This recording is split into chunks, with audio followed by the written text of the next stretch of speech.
Listen to this.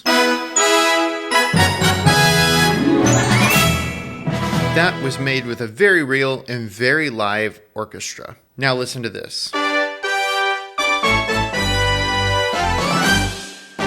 That is not real. It's synthesized instruments imitating an orchestra. A few weeks ago, I made a video showcasing some recreations of Super Mario Galaxy tracks that I made. I took tracks from the game that used digital instruments and replaced them with more modern, realistic, cutting-edge VST, or virtual studio technology. A VST is a software that allows virtual instruments and effects to be integrated into a DAW. DAW being digital audio workstation. The main VST I used for that video was Cinematic Studio Series, which is programmed using real performances of strings, woodwind, and brass. So way more realistic than those digital instruments that Super Mario Galaxy used in the early 2000s.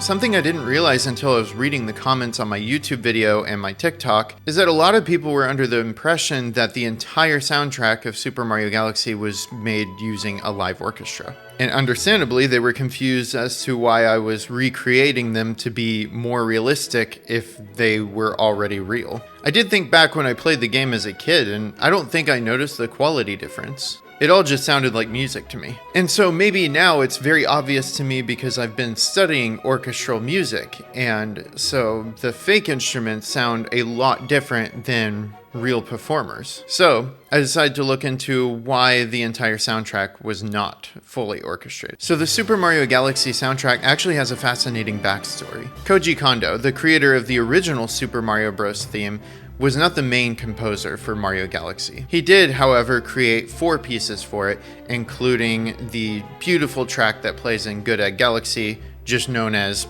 Egg Planet.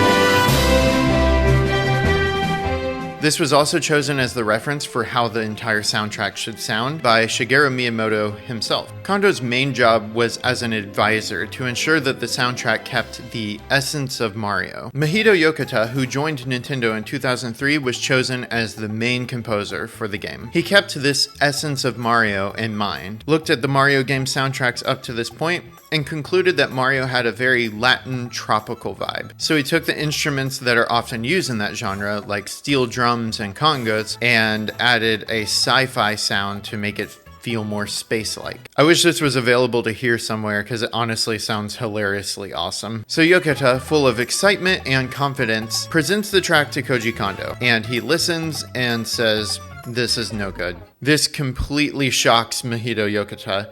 He claims he was so shocked that he thought about quitting his job. Kondo urged him to try again. He told him, "If somewhere in your mind you have an image that Mario is cute, please get rid of it." Yokota then realized that he has been picturing Mario as a cute character for kids. Kondo added, "Mario is cool. Mario games are cool adventure games. And the theme of this game, that being an action adventure of traveling through space, has to be dramatically different from everything we've heard in past Mario games."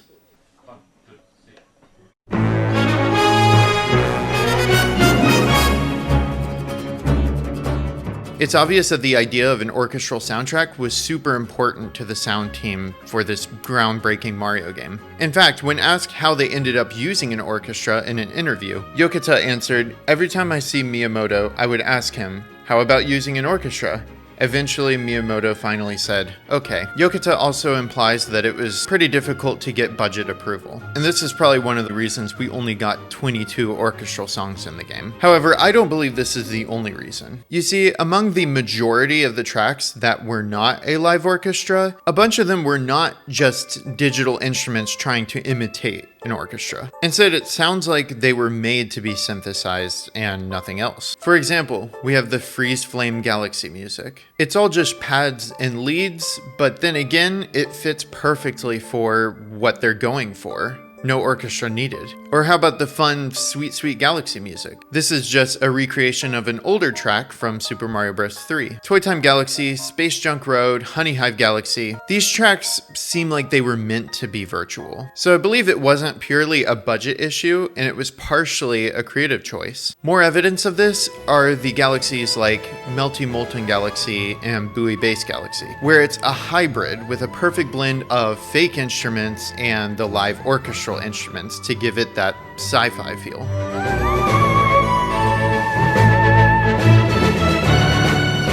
But unfortunately, there are some moments in the game that just used orchestral mock-ups for the tracks. But due to what I believe is budgeting reasons, they couldn't afford to get all of them recorded. Tracks like Mega Leg, the Power Star and Grand Star themes, and A Tense Moment, they have fake orchestral instruments as if it was a mock-up to be recorded, and then they just never recorded it. But then, a few years later,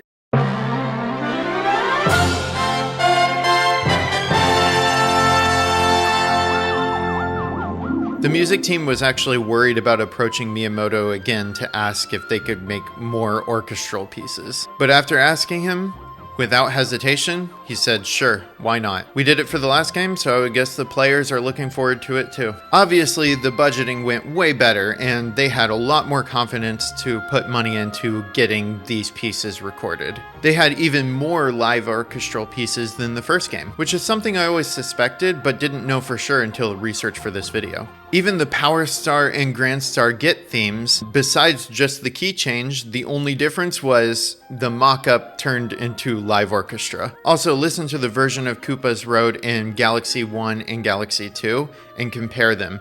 They use the live orchestra with, I believe, some synth instruments, but then also a choir, and it sounds really cool, and I would say galaxies beyond the last one. And this makes sense since the entire game of Super Mario Galaxy 2 likely had a way bigger budget than the first one. Also, since they did reuse the game engine from the last one, it makes me wonder if some of the money could be allocated to the soundtrack that would have had to go into creating a new game engine. So now, after games like Super Mario 3D World and Super Mario Odyssey, it seems like a live orchestra is here to stay in the soundtracks of the 3D Mario games. And I really can't wait till they come out with another game, mainly just because I want to hear the soundtrack. And I couldn't agree more with Miyamoto when he was sitting in the studio listening to the orchestra play the music that would be in his game, and he said, "We were right to do that."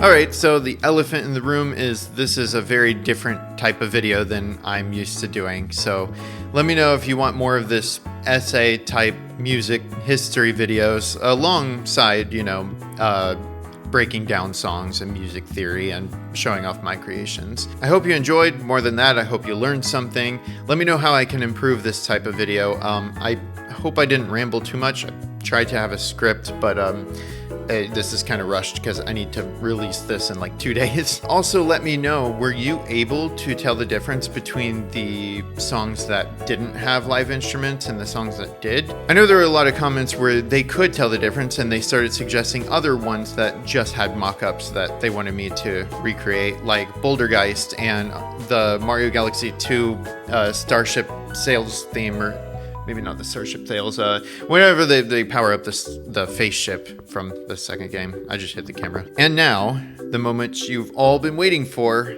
I'm going to stop rambling. So go create something, and thanks for dropping by.